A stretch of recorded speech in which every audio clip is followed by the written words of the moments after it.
Hey everybody, this video is part of our full-length The Onside Kick podcast. You can find that on Blog Talk Radio, iTunes. You can pretty much find it anywhere, so we don't care where you listen. Just stick around and check it out. And we're finally here, Mark, the end of the podcast, well, the last topic of the podcast. We're not signing things off yet. You guys... podcast number one. Yeah, podcast number one of this week. Go check out the other podcast on Blog Talk Radio / The Onside Kick. And we got to talk about the big moves that the Jacksonville Jaguars are making. We pushed this team to the tail end, the back burner of the podcast, because this is the oldest news of the podcast, because a lot of things have happened in a week for sure. Since we've recorded. A lot of things happened in like a day. Oh, it was like just today as we're recording, It's like, oh, we have 4 topics.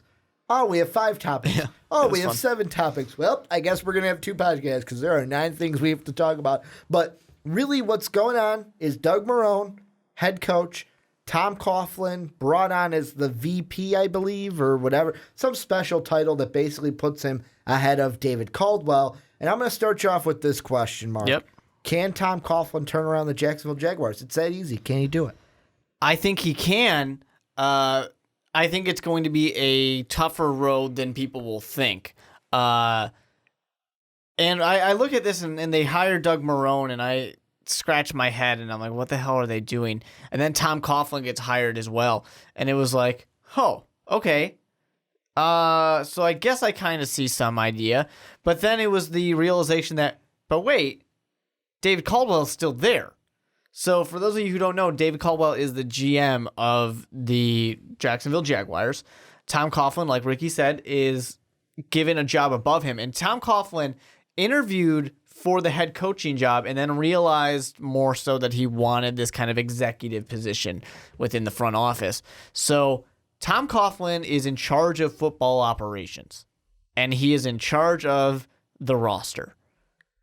What does the GM do? Well, here's the thing. I'm gonna cut you off here because this is a topic I feel like I actually know a little bit about, Mark, because the first thing I thought of when you were like, what does he do? My Cubs did this. My Cubs did this to perfection, where we have Theo Epstein, who his exact title is sort of similar to what you have in Tom Coughlin. He is and I'm going to read it verbatim, the president of baseball operations for the Cubs. Then you look over at Jed Hoyer, who you're probably like, well, in Theo we trust. Theo gets all the recognition. What does Jed Hoyer do? He is not only the general manager, but the executive vice president. And the thing that I always think of is whenever I saw the Cubs this season, it never was, oh, Theo makes the decisions, Jed just sits there and twiddles his thumbs. They work together. They're a team. This is where the Jacksonville Jaguars are going to get most of their success. If Coughlin, yes, Coughlin's going to be ahead or on top of Caldwell, but these guys have to work as a team, and that's or the else hard it's part. not going to work. And it's a hard thing because Tom Coughlin Likes to rule with an iron fist. and the man's 71 years old. He feels probably that he knows what he's doing.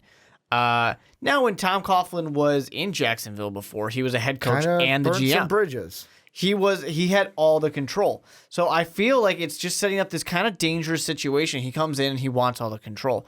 But the thing that really dug Tom Coughlin in is the man can't manage salary. That's what he struggled with the most. Maybe that's what Caldwell's there And that's for. what you kind of are going to hope for. You're going to hope that that's where he's going to jump in here. I'm just worried that Tom Coughlin's going to want his iron fist down, and the owner is going to basically say, hey, you know what? I trust Tom Coughlin. I don't necessarily trust Jim Caldwell. He might not directly say that, but I think even just the hire implies it. So especially when this job did not exist, they made this job for Tom Coughlin. Well, and it's like you told me before the podcast that apparently Tom Coughlin has already thrown down the iron fist, even when Doug Marrone wanted to bring someone on for defensive coordinator. So, yeah, he wanted to bring in Donnie Henderson, who Tom Coughlin's got some beef with. This is your NFL drama. And Tom Coughlin said no. He said, no, I don't want it. And Doug Marrone's going to have to move on and find somebody else. And he will. But it's just funny to me that it's, right off the bat, first thing Tom Coughlin does is, hey, that 10 o'clock press conference, it's at 9:55. I like that, though. And then I like that whole immediately next goes, you want to hire that guy? No. You find somebody else. Well, it's one of those things where in the Donnie Henderson situation, the one thing I will say is Henderson's only had, looking at his coaching career, he's been in the NFL for about 3 years right now. Before that, he had been in college until he was with the Cardinals in 2009 and 2010. Before that, he was with the Jaguars. In 2008, he was with the Lions, the Jets, the Ravens. He's been around. Been in the league since 80?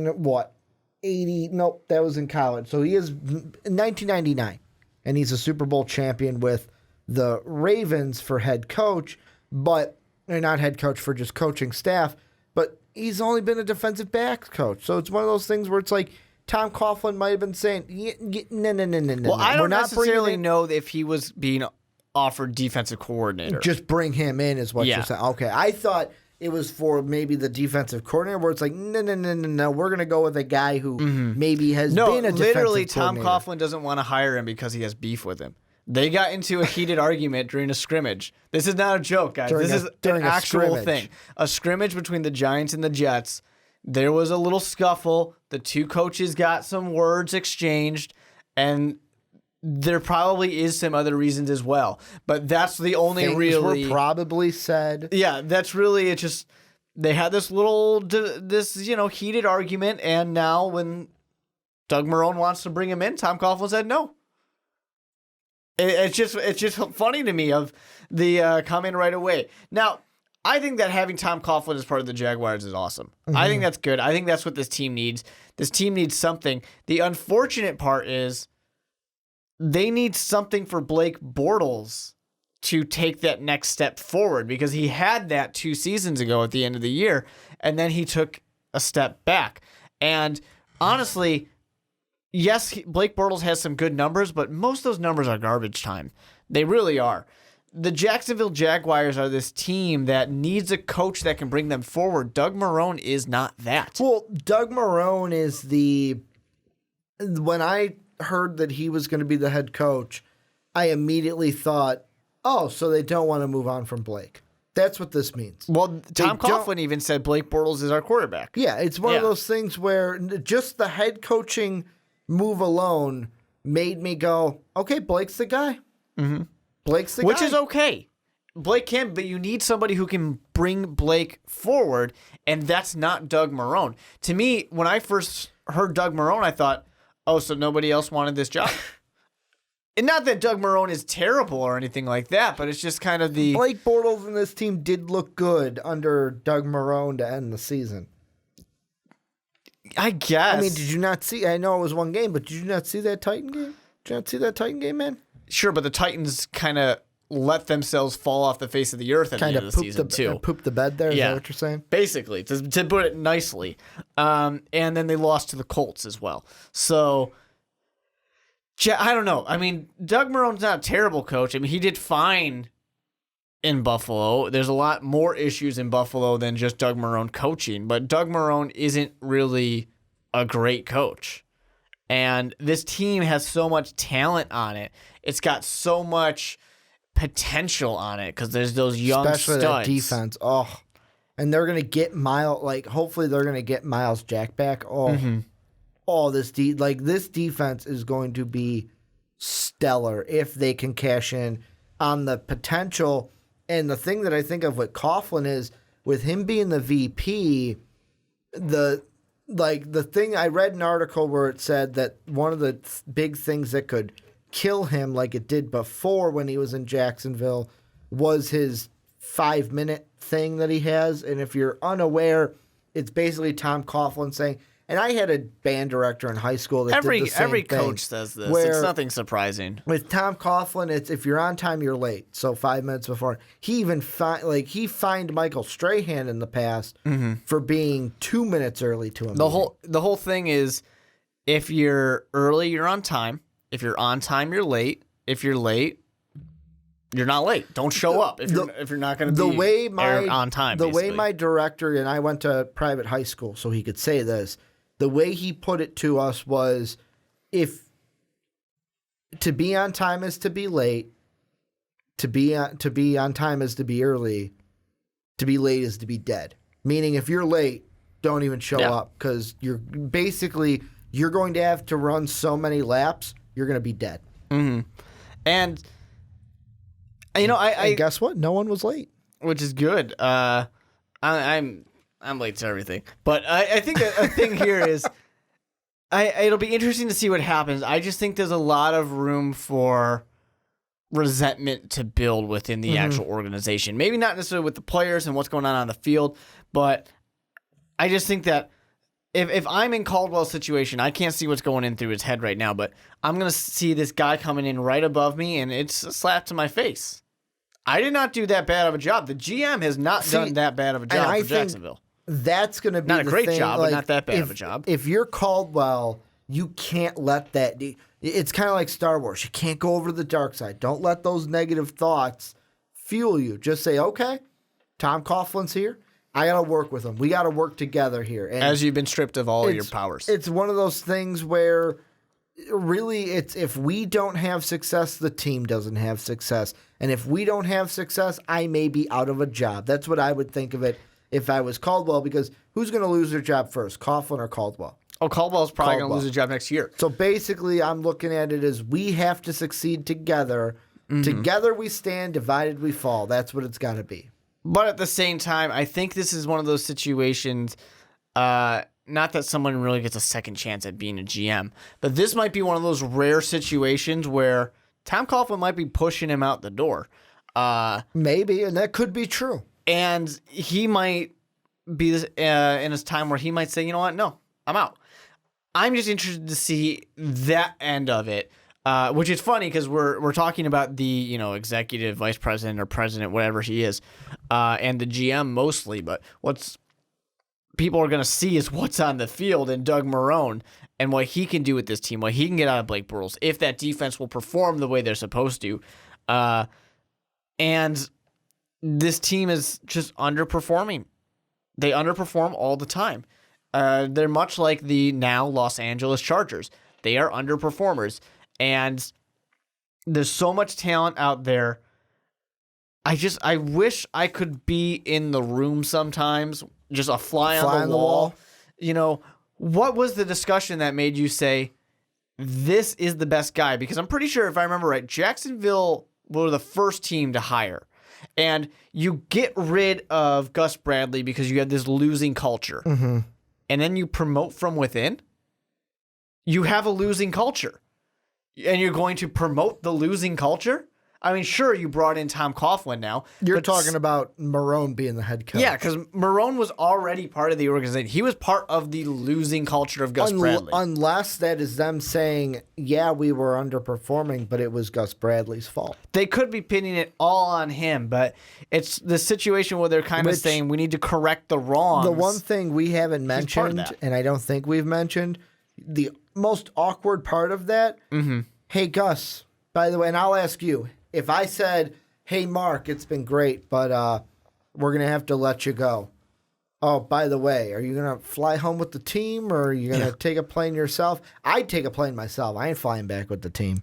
Yeah, I'd probably do it too. That had to be the most awkward flight ever. Hey, by the way, you're fired. You coming back with the team now?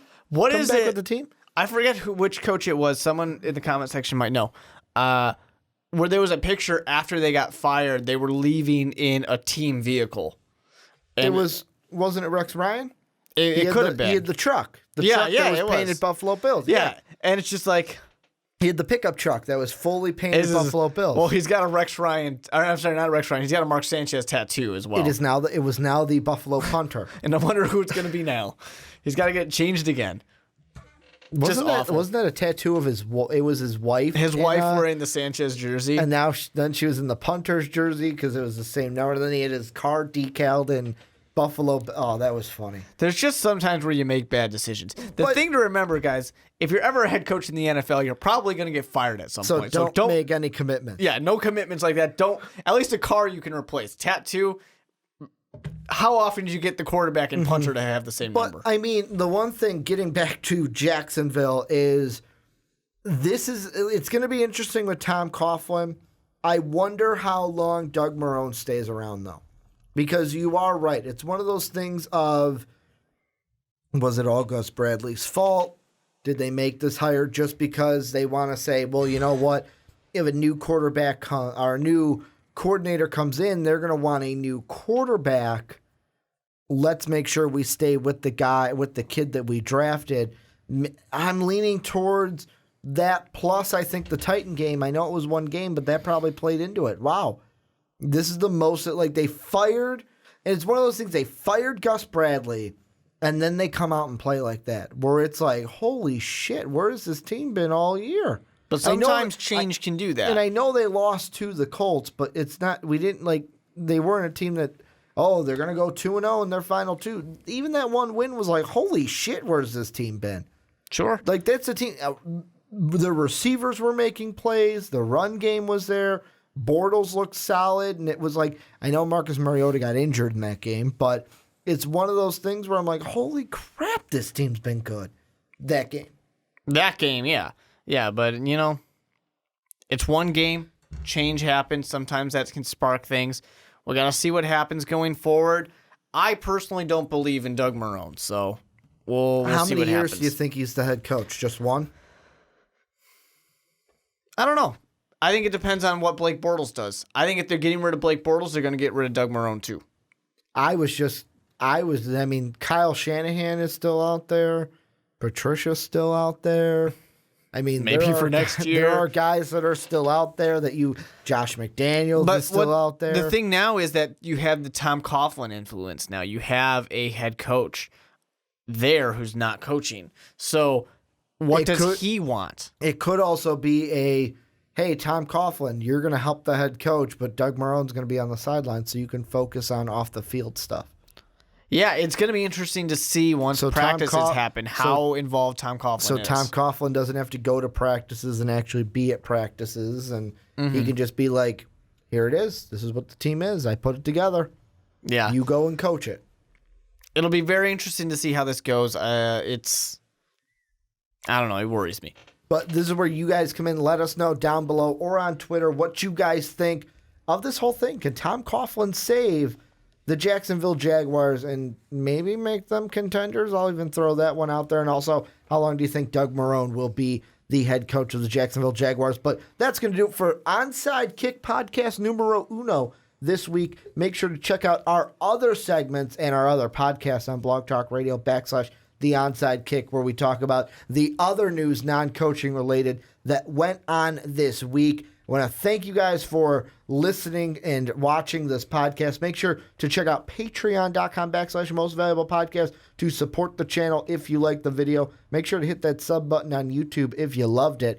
Thank you guys for watching. Until next time, have a good day, everybody. Well, I hope you enjoyed that. And don't worry, there is plenty more where that came from. You guys can check it out right over here. Click that video, start watching it, and just stick around on Most Valuable Podcasts.